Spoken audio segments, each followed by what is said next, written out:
آیا این عروسک رو میشناسی؟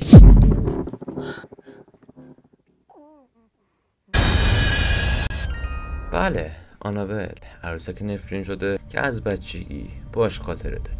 خیلی از سایت در مورد همین موضوع مطالب داستانی زیادی نوشتن که هیچ کدومشون اصلا با هم شباهتی ندارن و همه انگار یه داستانی در موردش نوشتن. حالا سوال اینه، داستان اصلی این موضوع چیه؟ ببینید یه مادری بوده که برای تولد دخترش میدونه عروسک میخره و این عروسک موقعی که به خونه میرسه اتفاقات عجیب غریب و ترسناک همون موقع شروع به رخ دادن میکنه.